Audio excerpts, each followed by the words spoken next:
पलकों के दीप जलाए।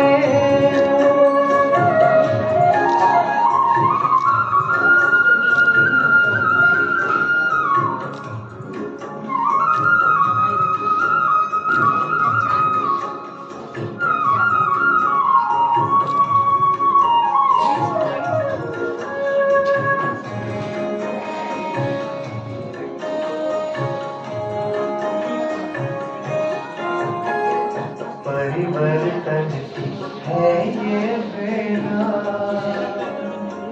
ये जग बदलने वाला।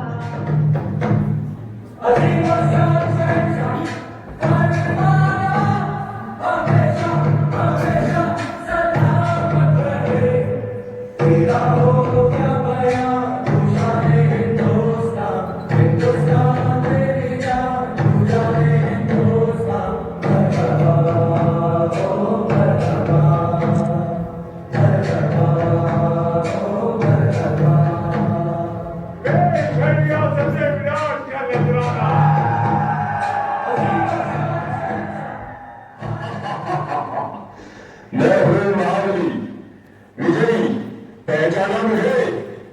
मैं हूँ व्यसनराज। आज कोई भी ऐसा व्यक्ति नहीं जो मुझे न जानता हो। सभी के दिलों पर मेरा ही साम्राज्य है। मैं धीमा असर करने वाला मीठा जहर हूँ। यह मूर्ख मानव मेरा सेवन कर मृत्यु को गले लगा लेता है। मैंने ही फरिस्तान को कब्रिस्तान बना दिया है। सारे अस्पताल मेरे ही बदौलत मरीजों से भरे पड़े हैं। मैंने इंसान को हैवान बना दिया है। चारों ओर मेरा ही बोलबाला है।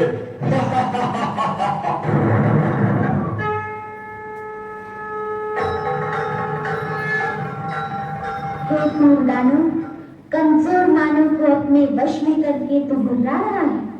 तेरे राज्य का अब अंत आ चुका है। तेरे पापों की अब अति हो चुकी है। अति के बाद अब तेरा अंत निश्चित है। अरे नादान बालिके, तू नहीं जानती, लोग मुझे जान से भी ज्यादा प्यार करते हैं। मेरे न मिलने पर वो बेचैन हो जाते हैं। पान, शराब, तंबाकू, सिगरेट, ड्रग्स, ये सब मेरे ही साथी है। मेरे साथियों, बता दो इसे, हमारा राज्य कैसे चल रहा है? मैं हूँ तंबाकू, कर देता सबके दिल को बेकाबू। मैं ही सबसे ज्यादा प्रसिद्ध हूँ, समझा क्या? मुझे हर गली हर नुक्कड़ पर बड़े ही सस्ते दामों में कोई भी हासिल कर सकता है बड़ी आसानी से। इसलिए तो छोटे बच्चे भी मेरे चंगुल में फंस गए।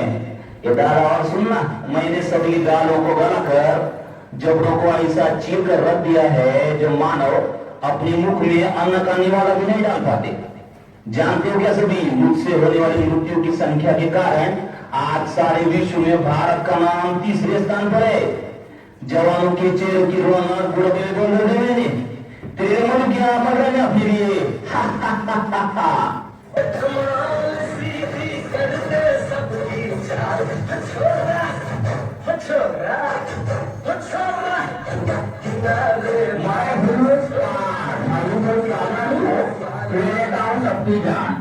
दिखने में तो हरा टुकड़ा हो जाता हूँ लाल। आज सारे भारत में ऐसा कोई कोना नहीं बनेगा जहाँ मेरी पिचकारी का रंग न लगा हो। पेट फार्म हो या सड़क, ऑफिस हो या बड़े बड़े टावर, सभी मेरे रंग में रंगे हुए हैं। मेरी उपस्थिति के बिना मंगल कार्य का भोजन में रुला लग जाता है। मैं शराब करता हूँ लीवर खराब। रम, बियर, विस्की, ब्रांडी, देसी, अंग्रेजी सब मेरे रूप है। पहले मनुष्य मुझे पीता है, फिर मैं मनुष्य को पीता हूँ। मेरे नशे में गाड़ी चलाने वाले को मैं जानू का रास्ता बता देता हूँ। पहले से लेकर सभी फंक्शन पार्टी में मेरा नंबर 1, सबको पहले शराब देंगे। आज भी सड़कों पर मेरे दुकानों की चकाचौंध देखते बनती है। घर में प्रवेश कर लिया मैंने, पति पत्नी में झगड़ा लगा लिया मैंने, परिवारों को तहस कर दिया मैंने।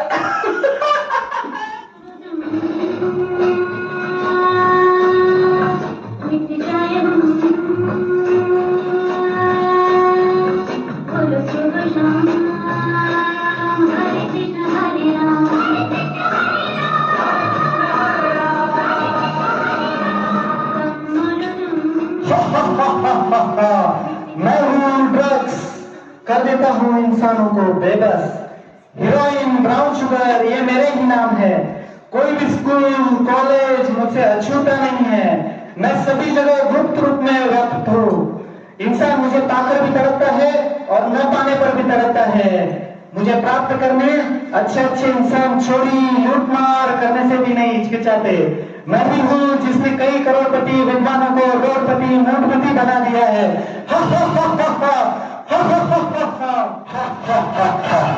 मैं हूँ सिगरेट, दिखा देता हूँ मौत का गेट। 1.5 इंच की जवान आज हमारी गुलाम है। आज के इस फैशन के युग में युवा युवतियां नायक नायिकाएं मेरा ये इस्तेमाल करना अपनी शान समझते हैं। हुक्का बीड़ी सिगार ये सब मेरे ही नाम है। मैंने सभी के फेफड़ों को काला कोयला और नाक को फैक्ट्री की चिमनी बना दी है। टीबी, गले का कैंसर, फेफड़ों का कैंसर ये सब मेरे कारण ही दिन दुगनी रात चौगुनी वृद्धि करते जा रहे हैं। सुन लिया तुमने? मैं सर्वज्ञ हूँ, मुझे रोजे का वरदान प्राप्त है। चाहकर भी मुझसे कोई नहीं छूट सकता। हे धूर्त, ये तेरा भ्रम है। तू नहीं जानता सर्वशक्तिवान पतित पावन हम सभी के प्रभु पिता, जिसे कोई अल्लाह तो कोई ईश्वर या गॉड नाम से पुकारते हैं। वे स्वयं इस धरती पर अवतरित होकर अविनाशी रुद्र ज्ञान यज्ञ की रचना कर चुके हैं, जिसमें साधारण नर नारी अपने आसुरी वृत्तियों की आहुति देकर राजयोग के अभ्यास द्वारा पुनः श्री लक्ष्मी और श्री नारायण के राज्य में चलने के योग्य बन रहे हैं। हे व्यसनराज, अब सावधान। ईश्वरीय शक्ति के आगे तेरी सारी शक्तियां खत्म होने वाली हैं। अब तेरा अंत निश्चित है, निश्चित है।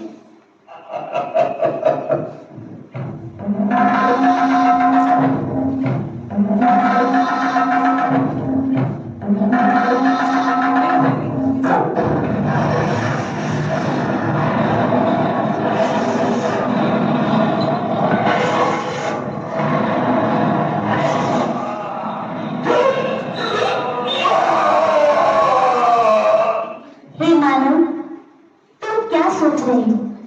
हमारे पूर्वज देवी देवताएं जिनके मंदिर में आज तक भी ऐसी अपवित्र वस्तु ले जाना भी पाप समझते हैं, उन घृण वस्तुओं को ग्रहण करना क्या तुम्हें शोभा देता है?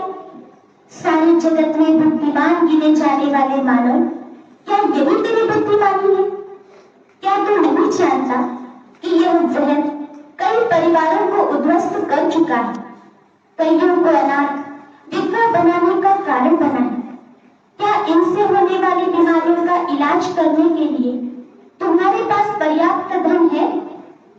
हे मानव, अब भी समय है, जागो, स्वयं को पहचान कर अपने मन का मालिक बन इन व्यसनों को आज इसी वक्त त्याग दो। यही हम बहनों की आपसे नम्र विनती है। आओ और अपना स्वर्णिम भाग्य जगा लो। अभी नहीं तो कभी नहीं, अभी नहीं तो कभी नहीं।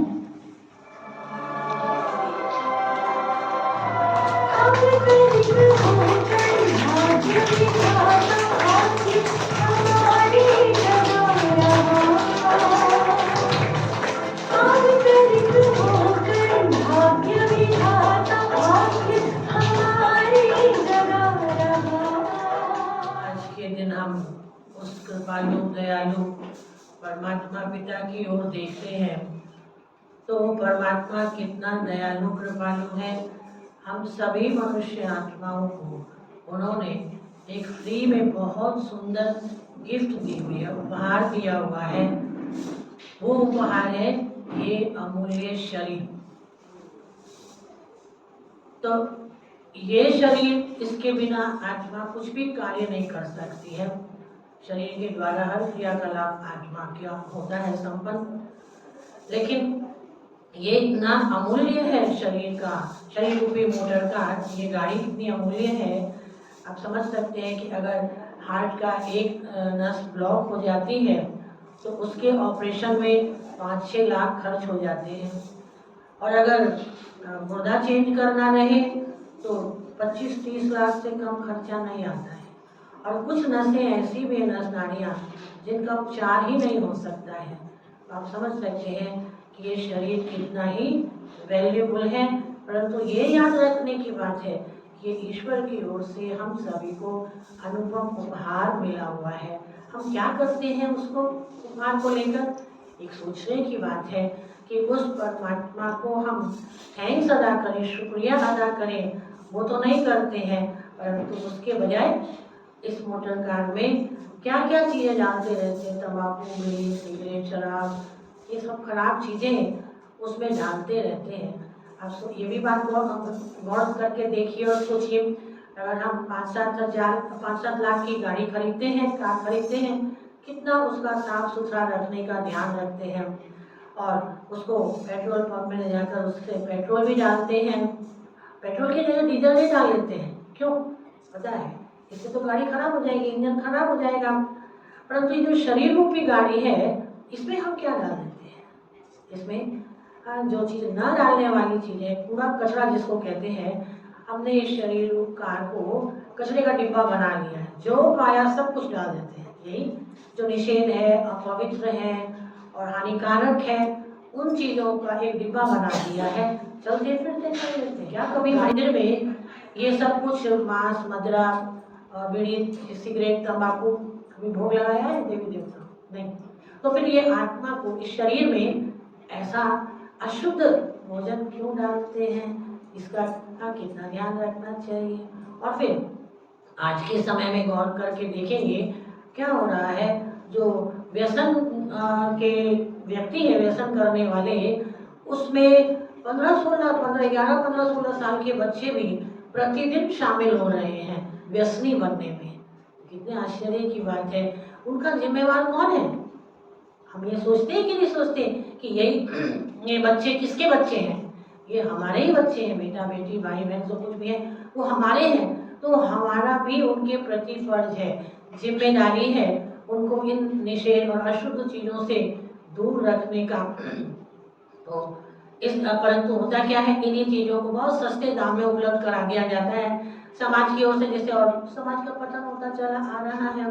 तो इसको देखने और समझने के लिए, और ये जो ब्रह्मा कुमारी ईश्वरीय विश्वविद्यालय है, हमारा विशेष यही एक केंद्र बिंदु है, लक्ष्य है कि भारत के जो भी युवा हैं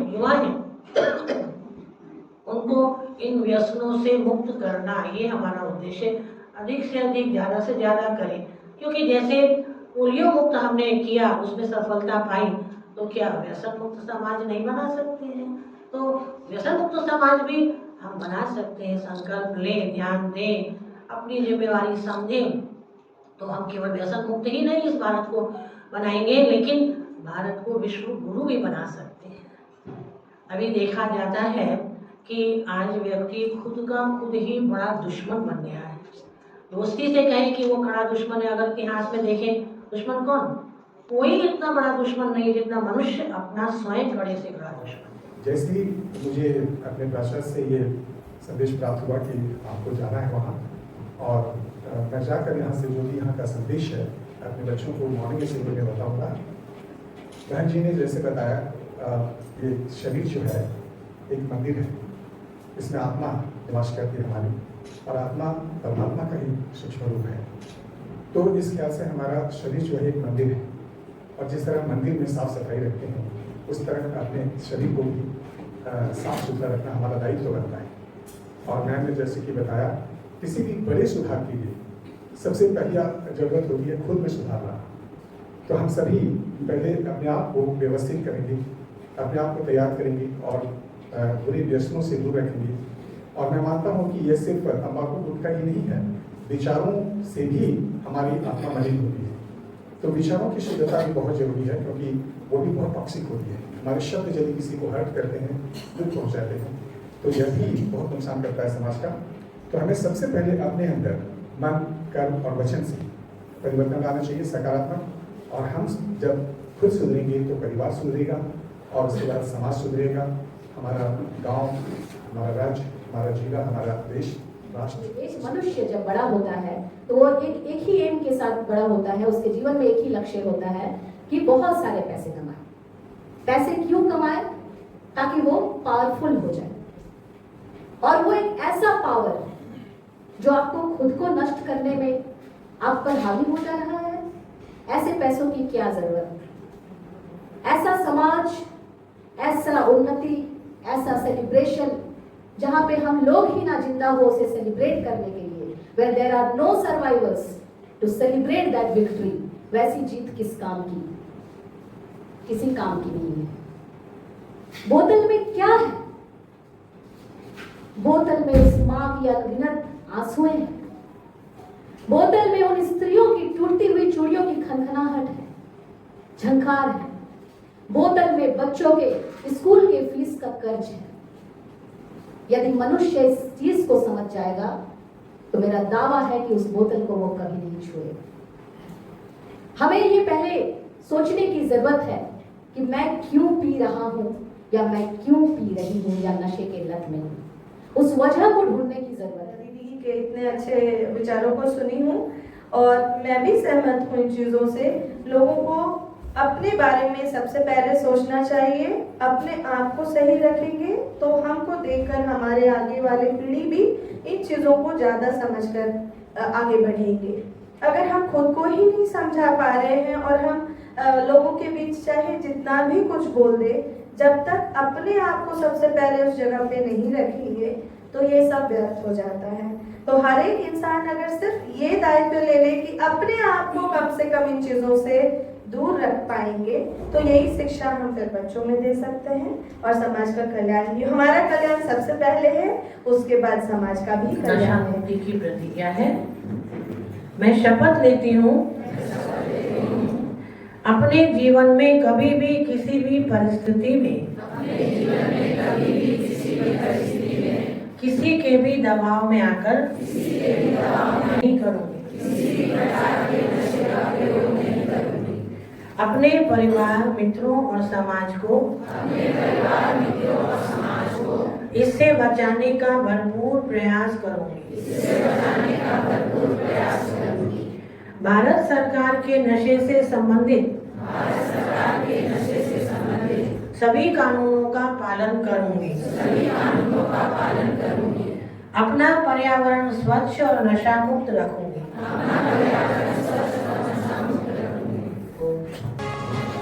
परिवर्तन की राह पे चल के दिखाना है, व्यसनों की मजबूरी से खुद को मुक्त कराना है।